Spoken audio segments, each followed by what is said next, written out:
নমস্কার বন্ধুরা, আশা করি সবাই ভালো আছেন। legalforall চ্যানেলে আপনাদের সবাইকে স্বাগত জানাই। বন্ধুরা, আজকে যে বিষয়টা নিয়ে কথা বলবো সেটি একটি খুবই গুরুত্বপূর্ণ এবং খুবই একটি ইন্টারেস্টিং বিষয়।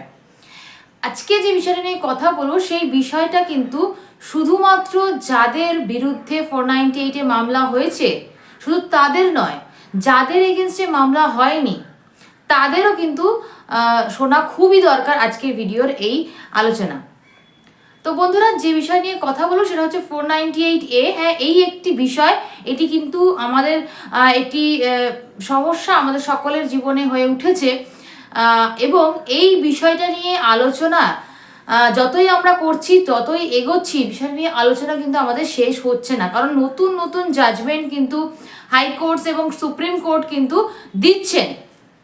এর ফলে এই সেকশন নিয়ে, এই সেকশন অর্থাৎ সেকশন 498A IPC এবং নতুন ধারা সেকশন 85 BNS, এই যে সেকশনটা, এই সেকশন নিয়ে আমাদের আলোচনা কিন্তু এগিয়েই চলছে এবং বিভিন্ন পর্যায়ে এই সেকশনকে কিন্তু আমরা আরও নতুন করে এই সেকশনকে কিভাবে কাটতে পারবো, কিভাবে এই সেকশন থেকে বাঁচতে পারবো, কোন কোন জায়গা থেকে কিভাবে এই সেকশনের উপরে মামলা হলে আপনি সেখান থেকে বেঁচে ফিরতে পারবেন, সেই সমস্ত জিনিসগুলো কিন্তু নিয়ে আমরা আলোচনা করছি।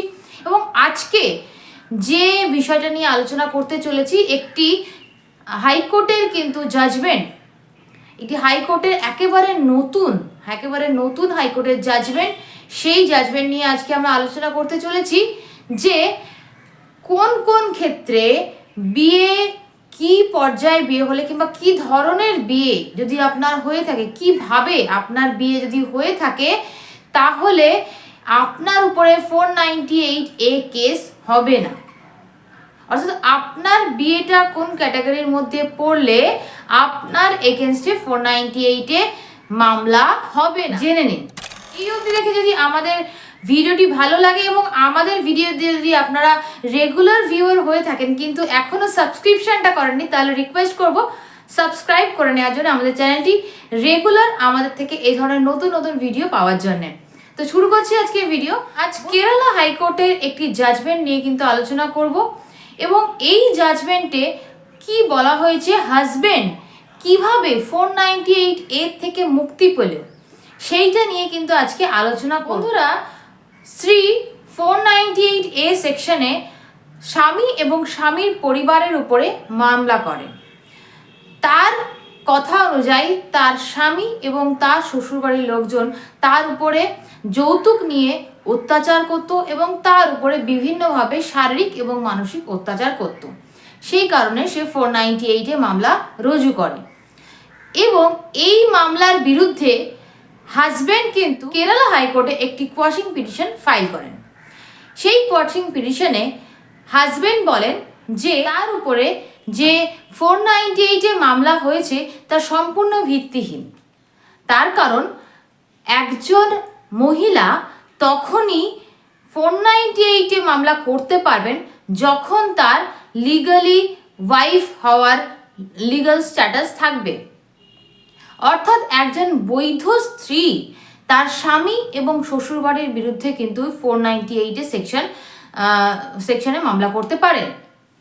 কিন্তু এই ভদ্রমহিলা যে এই হাজব্যান্ডের এগেনস্টে মামলা করেছেন তিনি কিন্তু তার বৈধ স্ত্রী নন। কিভাবে বৈধ স্ত্রী নন সেই কথা বলতে গিয়ে হাজব্যান্ড বলেছেন যে এই যে মামলা এই ভদ্রমহিলা তার এগেনস্টে করেছে তার আগেই কিন্তু ফ্যামিলি কোর্টে তাদের যে বিয়েটা এটা কিন্তু ফ্যামিলি কোর্ট কিন্তু অবৈধ ঘোষণা করেছেন, অর্থাৎ নাল অ্যান্ড ভয়েড ঘোষণা করেছেন।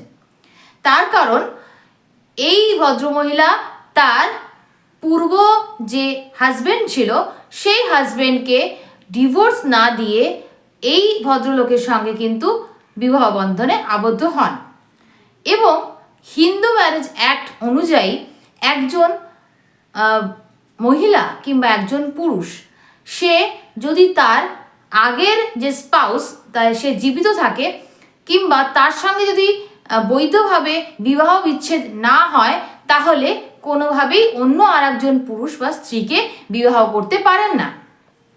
যদি করেন তাহলে কিন্তু সেই বিবাহ অর্থাৎ সেকেন্ড বিবাহটা কিন্তু নাল অ্যান্ড ভয়েড হয়, অর্থাৎ অবৈধ হিসেবে কিন্তু গণ্য করা হবে। এই ক্ষেত্রেও সেই সেম জিনিস হয়েছে।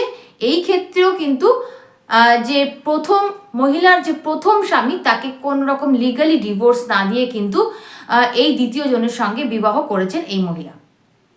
এর ফলে তাদের যে বর্তমান বিয়ের স্ট্যাটাসটা সেটা কিন্তু family court null and void করে, অর্থাৎ তাদের এই বিয়েটাকে কিন্তু অবৈধ সিলমোহর দিয়ে দেন ফ্যামিলি কোর্ট।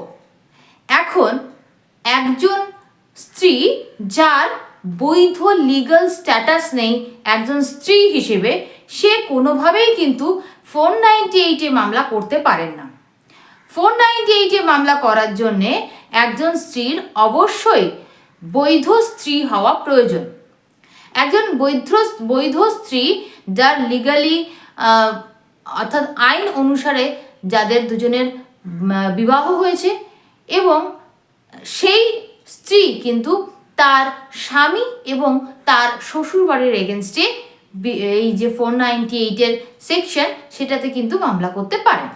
তাছাড়া কিন্তু আর কোনো মহিলা 498 সেকশনের কিন্তু মামলা করতে পারেন না। অর্থাৎ এইখানে কিন্তু তার এই লিগাল স্ট্যাটাসটা না থাকার জন্যে সে কিন্তু একজন বৈধ স্ত্রী নয় এবং এই যে মামলা 498 করেছেন তার এই ভদ্রমহিলা, তিনি কিন্তু কোনোভাবেই এটা করার যোগ্য নন।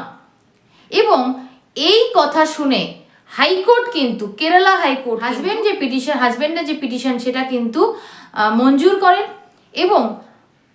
এবং যে ওয়াইফ যে 498 মামলা করেছিলেন সেই 498 মামলা কিন্তু শেষ করার জন্য আদেশ দেন এবং শুধুমাত্র স্বামী নয়, স্বামীর পরিবারের বিরুদ্ধে যে 498 মামলা করা হয়েছিল তাদের সকলকে কিন্তু মুক্তি দেওয়া হয় এই সেকশন থেকে। তো আজকের যে কেস ছিল সেটা ছিল এরকমই। আজকের কেস থেকে আপনারা কি বুঝলেন? আজকের কেস থেকে এটাই বোঝা গেল যে যদি আপনার এগেনস্টে কেউ 498 করেছে এবং আপনার যে বিয়েটা সেটা বৈধ নয়, তাহলে আপনার স্ত্রী কোনোভাবেই কিন্তু 498 করতে পারবে না। অনেকেই কিন্তু লিভ ইন সম্পর্কে থাকেন, সেই লিভ ইন সম্পর্ক থেকেও কিন্তু কেউ 498 মামলা করতে পারেন না। এই যে কেসটি আমি আলোচনা এই মুহূর্তে করলাম, সেই ক্ষেত্রেও কিন্তু সরকারি উকিল এটা মেনে নিয়েছিলেন যে তাদের মধ্যে কোনো রকম বৈবাহিক সম্পর্ক ছিল না, তারা লিভ ইন সম্পর্কের মধ্যে ছিলেন। সুতরাং লিভ ইন সম্পর্কের মধ্যে থাকলেও কিন্তু কোনো মহিলা 498 মামলা করতে পারবেন না। সুতরাং আপনার বিয়ে যদি এরকম হয় যে আপনার স্ত্রী আগের সম্পর্ক থেকে ডিভোর্স নিয়ে আসেনি এবং আপনাকে বিয়ে করেছে, যদি এরকমও হয় যে আগের যে সম্পর্ক ছিল, আগের যে বিয়ে ছিল সেখান থেকে লিগালি ডিভোর্স না নিয়ে আপনার সঙ্গে কোনোভাবে বিয়ে হয়েছে এবং সে এখন আপনার এগেনস্টে 498 মামলা করেছে, সেক্ষেত্রে কিন্তু আপনার এগেনস্টে কোনোভাবেই 498 মামলা সে করতে পারে না। সুতরাং যদি এটা হয় যে আগের স্পাউস বেঁচে রয়েছে, তার থেকে ডিভোর্স নেয়নি, তাহলেও 498 মামলা করতে পারবে না, আপনাদের যে বিয়েটা সেটা কিন্তু অবৈধ। এছাড়াও বিয়ে যদি অবৈধ হয়, অর্থাৎ যদি যে কম বয়সে যদি বিয়ে হয়, অর্থাৎ 18 বছর যদি পূর্ণ না হয় তখন যদি বিয়ে হয়, সেটা 18 বছর পূর্ণ হওয়ার আগে যদি কোর্টে গিয়ে বলা হয় যে আমি এই বিয়েটা রাখতে চাই না এবং আমাদের কম বয়সে বিয়ে হয়েছে, অনৈতিক বিয়ে হয়েছে, তাহলে সেটাও কিন্তু নাল অ্যান্ড ভয়েড হয়ে যায় সেই বিবাহ। তো সেই ধরনের বিবাহের ক্ষেত্রেও কিন্তু এই 498 সেকশন সেই স্ত্রী করতে পারবে না, সেই স্ত্রী কিন্তু এই 498 সেকশনে মামলা করতে পারবে না। তো এই ধরনের যে বিয়েগুলো নাল অ্যান্ড ভয়েড, অর্থাৎ যদি বয়স কম হয়, যদি আগের বিয়ে থাকে, ডিভোর্স না হয় সেক্ষেত্রে, এবং যদি লিভ ইন সম্পর্কে থাকে সেক্ষেত্রেও কিন্তু 498 মামলা স্ত্রী করতে পারবেন না। তো তো আশা করি আজকের ভিডিও আপনাদের ভালো লাগলো। যদি ভালো লেগে থাকে তাহলে নিশ্চয়ই লাইক কমেন্ট শেয়ার করবেন, সাবস্ক্রাইব করে অবশ্যই আমাদের পাশে থাকবেন, বেল আইকন প্রেস করতে ভুলবেন না। দেখা হচ্ছে পরবর্তী ভিডিওতে, ততক্ষণ ভালো থাকবেন, সুস্থ থাকবেন, নমস্কার।